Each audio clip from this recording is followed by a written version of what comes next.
而家你見到呢個 video 嘅時候咧，真係話緊俾你知，我已經喺上邊啦。有好多人咧都會覺得，啊，羅慧娟你真係好慘啊，一生人真係好坎坷。我心諗有幾坎坷，咪做多3樣嘢，負資產啦，聾咗啦，跟住而家仲要cancer死埋啦。點樣形容咧？第一個負資產啊，變窮人啦。咁啊，跟住竟然潛水100萬分之一嘅機會都可以令我聾咗，仲要呢一世都唔會聽翻，咁好自然係一個廢人啦。咁啊，跟住第3樣嘢就係無端端好人好者走去驗完，就話俾你知你末期癌症冇得醫噶啦，咁啊變咗死人。先講講呢個香港嘅特產負資產啦。呢嗰陣時我冇辦法諗得明就係點解我俾首期嗰啲錢冇咗，我供嗰啲錢冇咗，我想唔要嗰層樓，跟住仲要俾錢出嚟，即係呢個係令到我係心裏面好多係嘅憤怒啊！嗰時對我嚟講，我真係覺得乜都冇晒，不特止，仲要加埋100萬分之一俾我中咗嘅，呢一世都變成聾人。其實嗰個打擊係大到，因為以前我仲會覺得人只要肯願意努力，你靠自己留得青山在，哪怕冇柴燒。但係去到聾啦，我對自己完全冇信心，冇一個俾親嘅人都唔明白你，好多嘅講唔出嘅辛苦，因為我唔想因為人哋唔明啊，人哋唔明嘅時候，咁我咪要裝咯。多個人，你每日處身喺個環境裏面，你係要去猜度究竟發生咩事。你坦誠話俾人知，人哋唔明你，淨係叫你唔好咁，唔好咁，唔好咁。你都冇賺錢嘅能力，冇生存嘅能力，亦都冇人同你講過一句，使唔使我幫你？嗰陣時對我嚟講係比肉體嘅受傷仲辛苦。所以點解我去到後來 cancer 嘅時候，我咁輕鬆，就正正係因為我嘅耳疾，再加埋後期我嗰個症，我終於就好似信仰所講嘅人嘅破碎靈出嚟。上帝係藉住呢啲事，將我徹徹底底嘅破碎，去尋求生命究竟你要嘅乜嘢，你嘅意義係乜嘢。當我即係因為我一定要比別人更加認真，因為我好多唔明點解嗰人會咁樣對你嘅，點解事咁唔公平，點解我一路都冇做過任何嘅壞事，我每日都咁努力，點解會咁？當我不斷去尋求嘅時候，就好似聖經所講，尋求你就尋見，敲門你就開門。再加上上帝真係好好，我諗係苦難多，恩典更多，恩典多，使命更多。喺我未有抑鬱症之前，上帝好清楚俾我喺一次嘅祈禱裏面見到佢嘅說話係幫助咗我去渡過得難關。佢講，首先第一樣嘢，我見到好光先，好光，我光到係唔撐眼嘅光，好光。然之後佢因為唔想個光太光同我有距離，佢慢慢變成慢慢暗落嚟，慢慢斷光，佢變成一個人，地上嘅耶穌，好樸實嘅耶穌。然之後佢開聲講第一句，佢就係話，我好渴求你對我愛。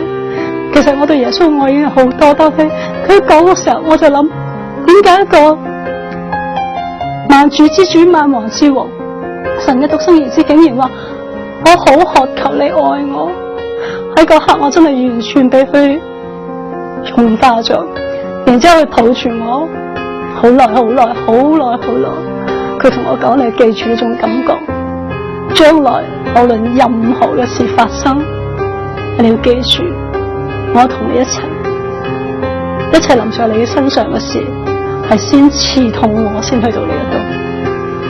呢件事係2006年12月發生，我2007年嘅2月，我嚴重嘅抑鬱症。喺個抑鬱症裏面係好痛苦，因為我知道我唔應該唔開心，我知道唔應該咁，我知道，但係我冇辦法出到嚟。我係平時要幫人去輔導人嗰個，我自己冇辦法幫到自己，我淨覺得我唔知點面對，我淨想瞓覺瞓死佢，但係瞓覺係唔會瞓得死。我知道基督徒唔可以自殺，我唔可以咁樣，但我真係唔敢面對。但係原來好多時我哋以為我哋自己面對唔到，係我哋靠咗我哋自己嘅肉體，用我哋自己嘅方法。當然嗰個關係好唔易過，但係我終於過咗，因為喺當中我不斷去諗我生命意義係乜嘢。我當然我唔諗住喺呢度同你講我生命意義係乜嘢，但係當我經歷咗呢一個咁寶貴經驗，到2010年我知道 cancer 嘅時候，我真係好開心，因為我知道我就快去一個更加美麗更加好嘅地方，而呢一樣嘢係實實在在存在。因為喺嗰幾年裏面我不斷喺度真係好似信仰上嘅磨練。我知道呢件事嘅時候，我覺得我真係考試合格啦，可以翻去唔單止攞文憑攞獎啦，所以你哋唔使擔心我。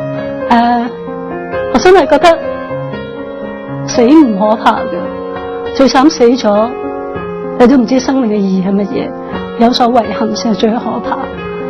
如果你想做到人生無憾嘅話，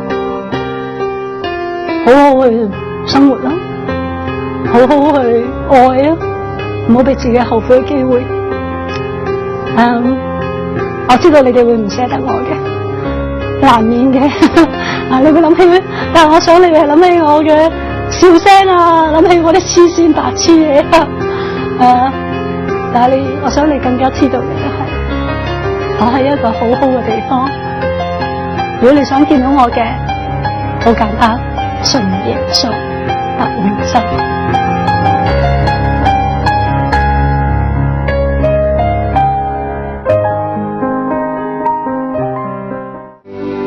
回家，將傷痛放下，看透着世光環。迷失漆黑中，他總把你念掛。回家，即使新世代全然卻冰冷，在這夢裏有主的愛，別再怕。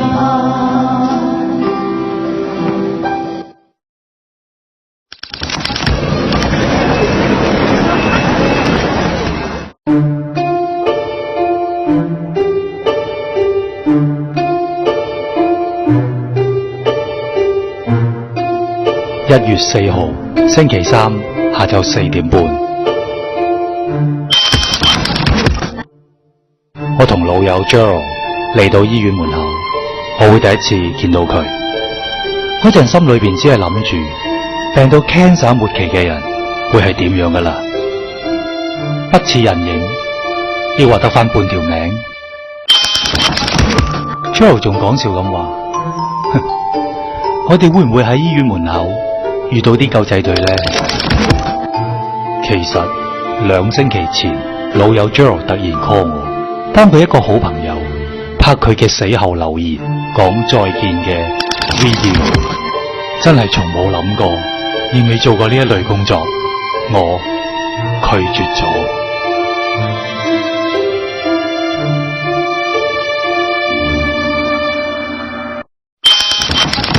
我喺2010年6月嘅時候，我知道自己有咗末期 cancer 嘅時候咧，我第一個反應就可以拍見證，真真實實呢一個唔係戲劇。我又唔知我幾時死，我點解唔趁我自己而家仲有力，仲可以透到氣，仲可以講到嘢嘅時候，我就做呢件事去咯。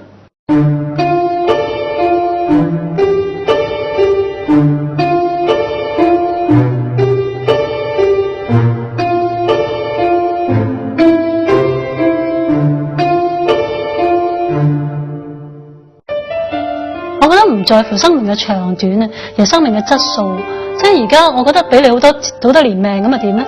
而家反而我知道我嘅生命唔會好長，我嗰種活在當下嘅珍惜，但係又唔會好用力、好自在嘅，係好開心咯。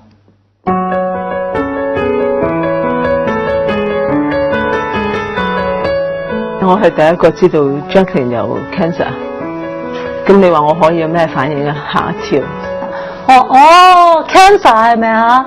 跟住我腦咧響音樂，上帝早有預備，跟住歪帶咁不斷都係呢句，不斷都係呢句喎。然之後佢好快俾咗 message 我，就係過去咁多事情嘅發生，令到你今日可以有能力去面對呢件事。我唔記得喊咗幾耐，我諗好一段時間可能係。一路禱告，因為我知道除咗醫護之外，我諗係神最幫得到佢。咁我哋成日都互相鼓勵嘅時候就話，總有我墊底，總有我墊底咁樣。我嗰一下即刻諗，我糖尿病啊嘛，都係個胰臟有問題。佢墊底嘅方法用到咁盡，有冇搞錯咧？咁我好記得差唔多放工收到佢個 message。咁啊，多謝你哋啊！好似佢一貫咁，又哈利路亞啊，感謝主啊咁啊！咁我睇，唉，梗係冇事啦。咁睇到最尾一句，噔噔噔噔咁，我唔知中招定中獎啦，我得咗胰臟癌。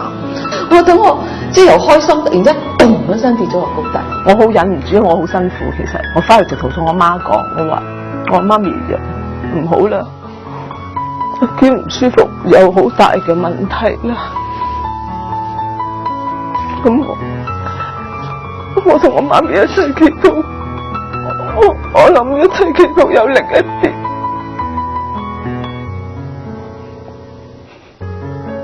神有一個特殊的恩典，神的恩典一種是把你從病痛中拯救出來，一種是你仍然在病痛中，但是卻沒有病痛的這種傷害，它是第二種。我覺得我而家可以做到嘅就係咩？我以前曾經係好渴望有一日我離開呢個世界嘅時候，我可以大聲講，那美好的仗我已經打過，該跑嘅已經跑完。我諗呢一場仗我打咗，我要行嘅我都行咗。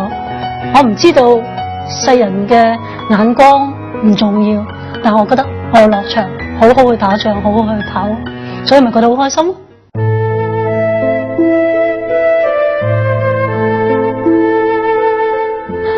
我成日好中意用一種昆蟲形容自己，曱甴。曱甴生命力極強，你用乜嘢嘅殺蟲水都殺佢唔死，因為佢撐得好勁。但係你發覺曱甴有一樣嘢，佢幾千萬年嚟都打佢唔死，但係一樣好慘，佢冇進化。我諗以前嘅我就係撐咩都撐，但係我用咗自己嘅方法咧去撐咧，其實我心靈上咧反而唔係好掂嘅。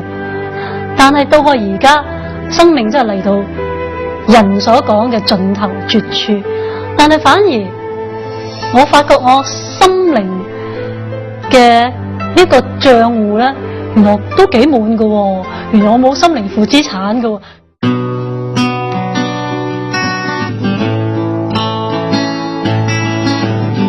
即係而家咧就快完場嘅時候咧，我覺得我呢個上半場咧可以打得非常之順利嘅，即係懵下又烏龍入咗球啊，唔知咩又贏咗場波咁。例如我係傻下咁樣入 TVB 啦，咁我一路咧連續喺 TVB 4年幾裏面未試過做配角，一路都做女主角。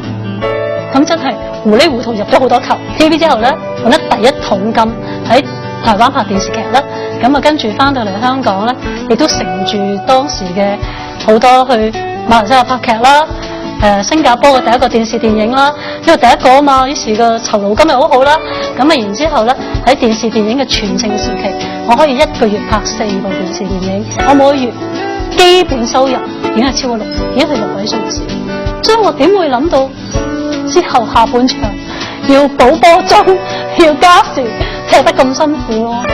一直以嚟咧，我都覺得咧，佢呢生人咧都好順利一切嘅嘢。咁但係後來我知道佢得到呢個病嘅時候咧，我哋都好都好擔心啦。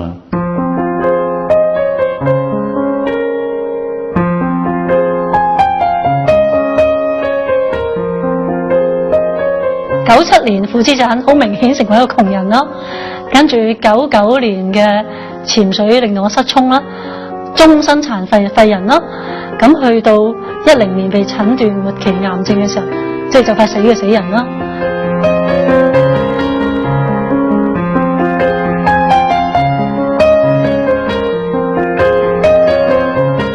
其實喺97年咧，所謂負資產臨到嘅時候咧，對我嚟講係好傷嘅。嗰個傷係投資出去嘅錢冇晒啦，啲股票變為廢紙啦，無論現金嗰啲咧都所託非人，即係變咗點解我好似翻大陸拍個劇翻嚟，我乜都冇晒嘅。咁其實我自己我都覺得好過意唔去，因為點解咧？因為我覺得佢嘅問題比我嘅問題大好多，所以證明一樣嘢就係話阿娟咧，佢無論發生咩事咧，佢除咗堅強之外咧，佢都好為人設想。呢個窮人係令到我冇咗一種安全感。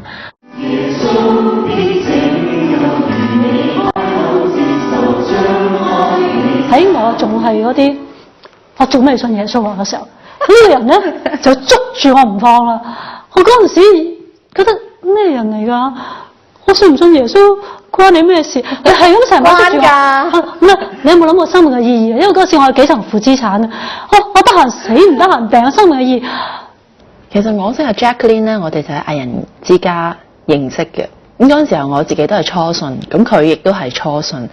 我記得嗰陣時初信我哋幾個嗰陣時候咧，佢就係即係最多問題嗰個嘅，即係同埋佢唔單止好多問題喎，佢仲好批判性啦，好質疑呢個信仰咁嘅。只要踏進這個家，變過天倫愛可嘉，彼此相體恤，與眾多關注，愁悶一概拋下。佢係的確好多嘢都會問嘅 ，OK。不過咧，佢問嘅時候咧，其實個態度唔差嘅。佢又唔係挑釁你，唔係踢館嗰啲，佢只係有啲嘢喺裏邊咧，硬住係諗唔通，就唔明你班基督徒點解會係咁。溫暖是這一個家，愉快溫情滿一家，住一美春季，暖於心窩裏，寒夜不會懼怕。佢係想知道好多嘢，所以好多嘢佢真係唔明，佢咪問到篤咯。咁啊，有陣時會令到人真係因為佢突然其來嘅問題係令到人幾難答噶嘛。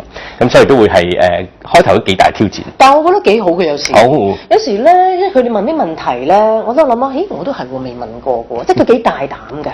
有面題，有面題，沒雜啦，不激衝突，不吵架，沒兒女，沒大於，互愛真誠不虛假。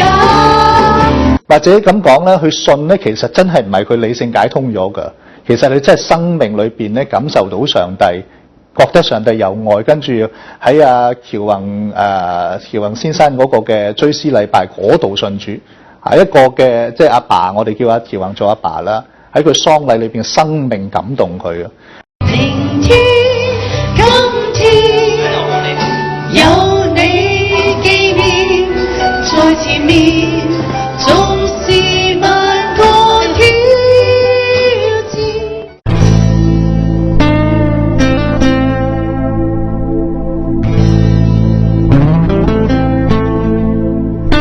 因為潛水令到我永久嘅傷殘咧，其實呢個傷殘對我嚟講好辛苦，就因為你唔會好返呢樣嘢咧，真係將我徹底打碎。因為你冇辦法再靠自己嘅努力去賺錢。咁我記得我有問過佢，我話你唔拍嘢，咁我諗佢外人佢係唔會話俾人聽，其實佢拍唔到。你唔好講話賺錢嘅能力，你連求生嘅本能都冇咗，因為聽嗰種求生嘅本能，但係佢係不至於死，令你生不如死。咁其實你發覺咧 ，Jacqueline 其實佢就算俾唔開心咧，一係你就真係同佢接觸嘅時候咧，佢可以歇斯底里，但係表面上咧，基本上一般咧，你係睇唔到嘅。我呢個廢人咧，有一個硬頸嘅廢人。第一，我唔慣要開聲要求人幫忙，因為自細到大，我有乜嘢我都自己搞掂。咁呢個係個好嘅地方，就係佢無論喺任何惡劣嘅環境，佢都可以好頑強地繼續生存。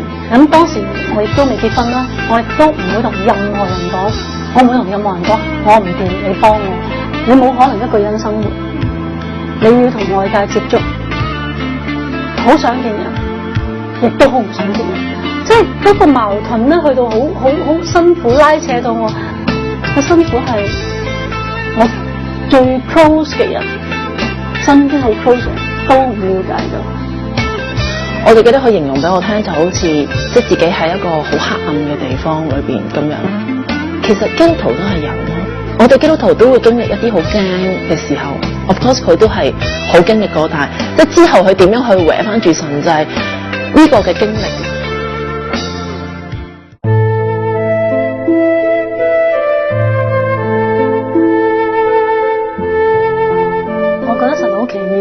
就係我唔知道自己需要呢樣嘢之前，因為我預期咗，即係當初夾 Mary Kay 咧係一個好美麗嘅誤會咯。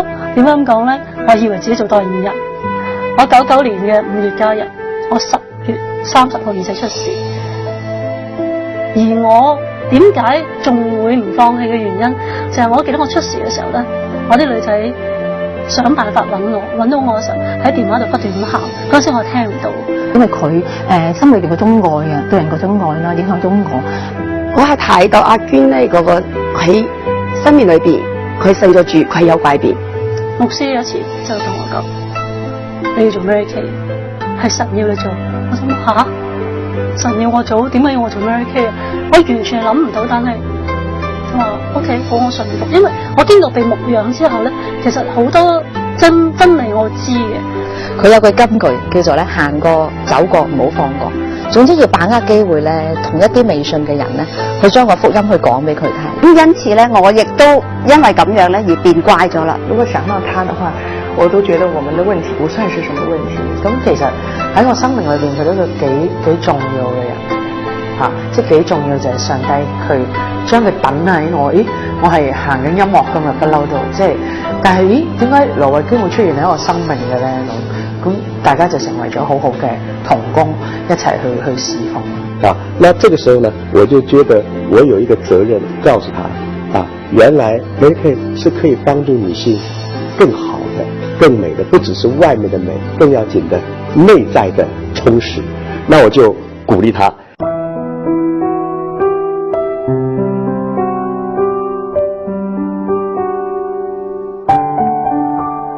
咁喺06年嘅時候咧，我喺 Mary Kay 嘅職場裏面咧，係被視為最有機會成為香港第一個銷售隊伍嘅最高嘅職銜，就叫 NSD 首席督導嘅。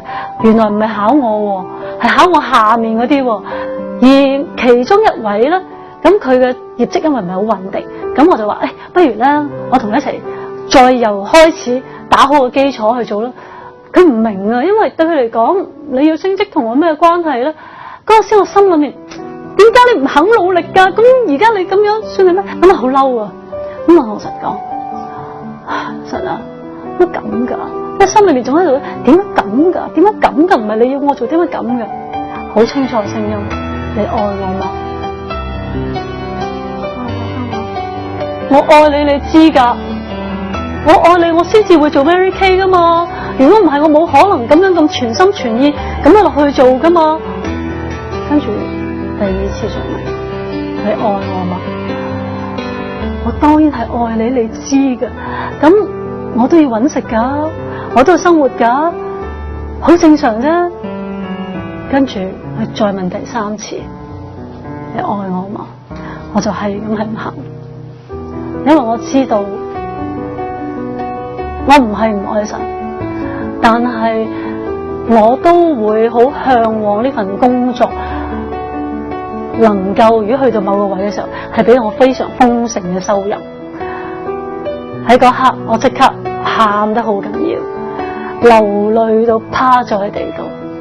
我心裏面曾講，我話有一日，無論我喺呢個職場裏面，我攞到幾多風光名利一齊，只要你清清楚楚話俾我知，你要走，我即刻走。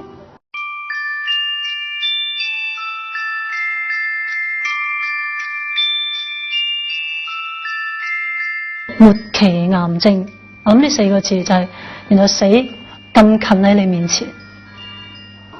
其實真係完全 feel 唔到佢有任何步向死亡嘅感覺，你係 feel 唔到嘅。神真係唔會俾啲我哋承受唔到嘅承受。你諗下，我接近打咗60針到而家，我未嘔過，但係有一啲係我諗唔到嘅，我諗唔到係會血流成河咯。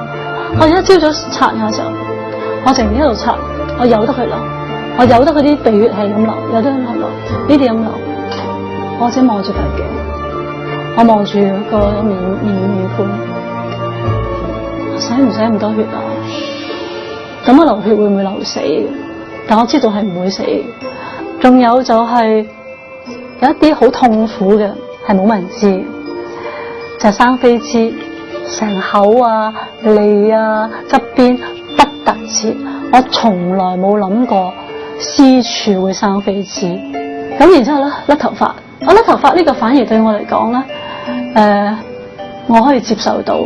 我就係喺咁差嘅時候，我仲可以開1週年嘅感恩會。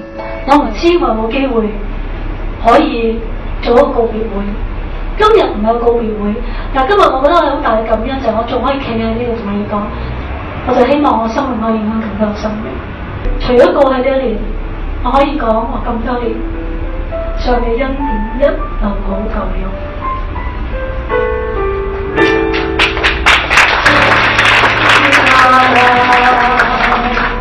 回頭看一看他的恩典一路上來。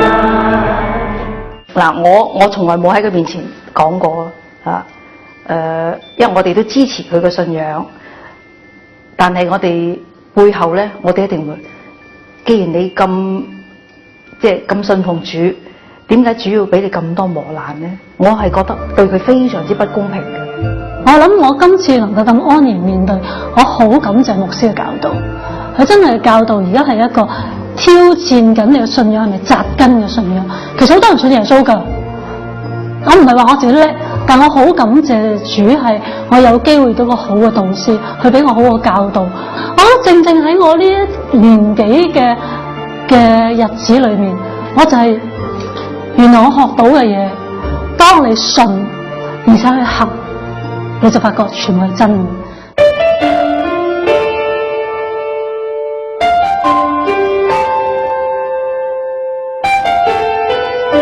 我哋記得死都要喺花蓮嘅時候，我哋有一晚臨瞓，佢瞓喺度，跟住佢話俾我，佢同我講起，喂，第時咧我要化個咩妝㗎喎？我走嗰日，我又要點樣？我話喂，你要即係做一次嚟睇下啦，你想點笑啊？你嘅眼想點啊？即係我哋係可以即係坦誠到咁樣去面對一件事。咁我覺得係啊，你啱講得清清楚楚，你究竟我眼睫毛上幾濃啊？我而家可以未必，係可以未必黐眼睫毛得，因為我開始生翻少少啦，係啦。但係我嘴千祈唔好咁紅，好假嘅。咁因為我哋個小組已經冇乜聚會 ，Sharon 拍緊戲，我係冇咗小組。咁夏牧師就叫我去你哋嗰個小組度同我祈禱。咁咧，佢好認真嘅。佢其實我聽唔到，我聾啊嘛咁，跟住夏牧師話翻俾我知，佢話你嘅祈禱話，佢話 Sammy 話我願意為你死，我死，我覺得點解嘅？點解佢願意為我死？其實你都知教喎，點解教？唔係即係佢成日教導，其實聖經裏面講話，其實你愛父母，愛一啲好可愛嘅人，或者愛你應該愛嘅人好容易啊嘛。咁但係你去到某一個位嘅時候，你能夠為你朋友去捨身，其實呢個係好美嘅事情咯。咁嗰刻我有個咁樣嘅感動，同埋我成日覺得有咗宗教信仰之後，更加覺得生生死死呢種係必然咯。咁但係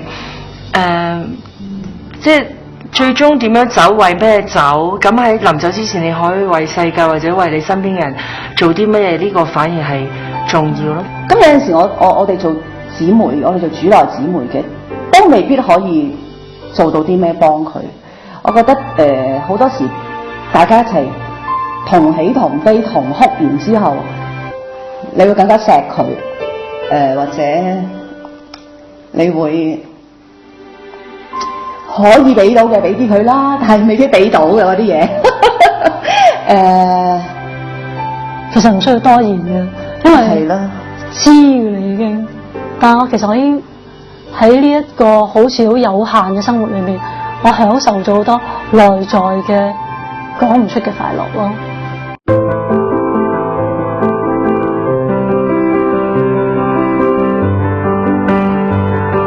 我覺得我自己咧喺人嘅有限同埋神嘅無限裏面咧，喺度不斷平衡緊嘅。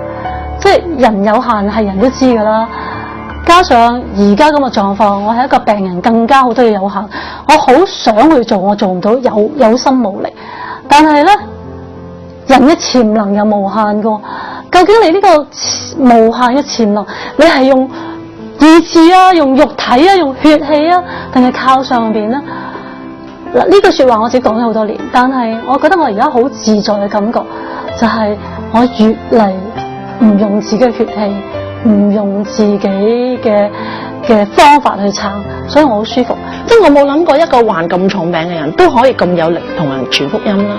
我學咗一個好功課，就係 We do the best, God do the rest。呢個 best 唔係撐住好努力嘅，而係你自己心知你真係有盡咗個力。因為盡力，如果你唔能夠兼顧其他嘅事，你淨係好努力工作，我覺得呢個唔係神所喜悅嘅。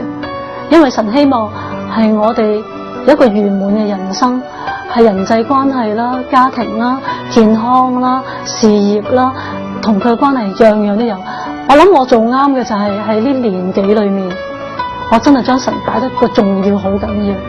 咁所以我諗呢樣嘢睇到好明顯就係佢個生命同神嘅關係好近、好近、好近、好緊密。我點我都捉到佢好實。我諗呢個就係我自己有限，但係佢係無限。靠着那加給我力量的，我凡事都能做。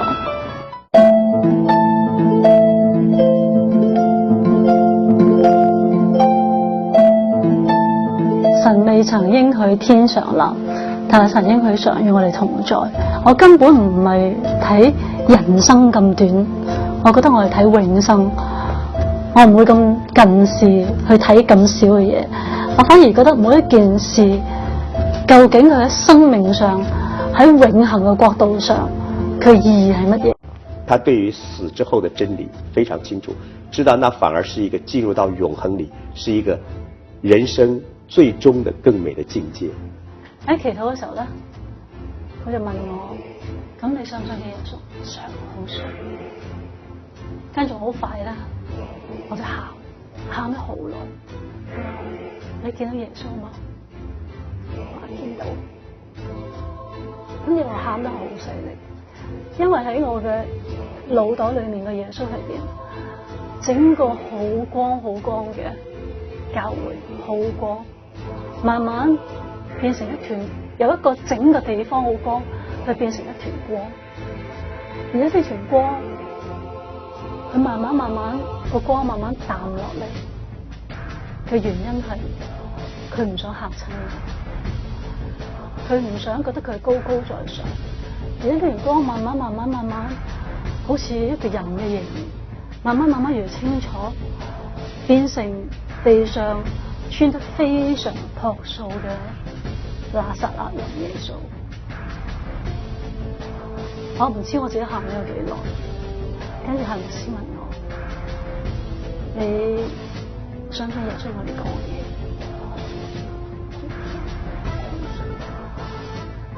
跟住我就聽到耶穌好溫柔嘅眼神，好溫柔，好似一個渴求愛，對佢情人示愛咁。所以因為佢生命咧去到呢啲嘅我哋講個 limit 啦，去到嗰個邊緣界線咧，去到自己最盡極限嘅時候咧，反而佢容易去觸碰上帝。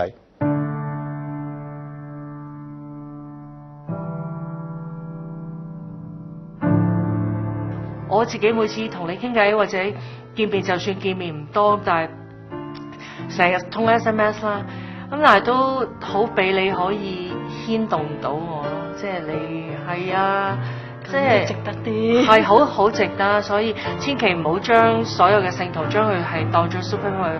我哋都有唔好嘅地方，我哋都好壞。就因為我哋知道自己唔好，係，因為知唔好好衰，更加需要神嘅恩典去赦免我哋，去不斷去改造我哋咯。我哋都有軟弱，不過喺軟弱嘅時候，我哋好彩，我哋經過祈禱，我哋有能力再爬翻起身咯。作為朋友，好戥佢開心，即係好似到依家佢先至夠膽或者識得揾翻自己，而可以活翻一個自己。即係因為我覺得喺神俾我哋最好嘅禮物，就係佢點樣創造我哋，其實係一個好原本嘅我哋。但係我哋一路活落去嘅時候咧，就又學咗好多嘢啦，經歷咗好多嘢啦，有好多打擊啦，咁咧就活咗一個自己要有殼喺外面嘅自己啦。咁但係其實神咧希望我哋有咗佢之後咧，就拆晒嗰啲殼，剝翻晒落嚟，就做嗰個最原本、最真實、最可愛嘅自己，唔使驚嘅。咁我覺得佢咧就做多咗好多嗰個自己啦，所以我覺得佢開心咗好多。喺佢病嘅過程裏面，即係你真係睇得到咩叫做信嚇。佢有一個令我好佩服嘅地方，除咗揸車之外，係佢信心嘅功課好大嚇。我睇佢喺過程裏面，佢係冇 question 過，冇質詢過神任何一句。每一次咧，當我諗住嚟，即係同阿 Jacqueline 為佢禱告啊，或者係想安慰下佢啊，咁但係自己咧，即係反而俾調轉翻，俾佢就安慰翻。而你喺我眼中係好似嗰個光，真係你嘅生命咧，好似神俾我，好似雲彩一般嘅見證人，你係見證咗耶穌。點解可以將又窮又廢又死嘅人生講到咁輕鬆隨和？好奇心令我改變咗主意，參與佢呢個告別嘅 video。生命的沉重，心靈的輕盈。Jacqueline 好中意我用呢10個字形容佢。我相信識佢嘅人都會同意我咁形容佢。佢的確係我有喜歡嘅工作，身邊有一大班良師益友同心靈密友。佢生命即使短暫，但係圓滿啊！睇住佢嘅笑容，我知佢係好幸福咁離開嘅。如果冇神，你有冇諗過？如果你唔係有神喺你嘅生命度，你係會一模一樣發生呢件事嘅話嘅，你係我淨係聽到佢講，如果冇神，我就冇電啦。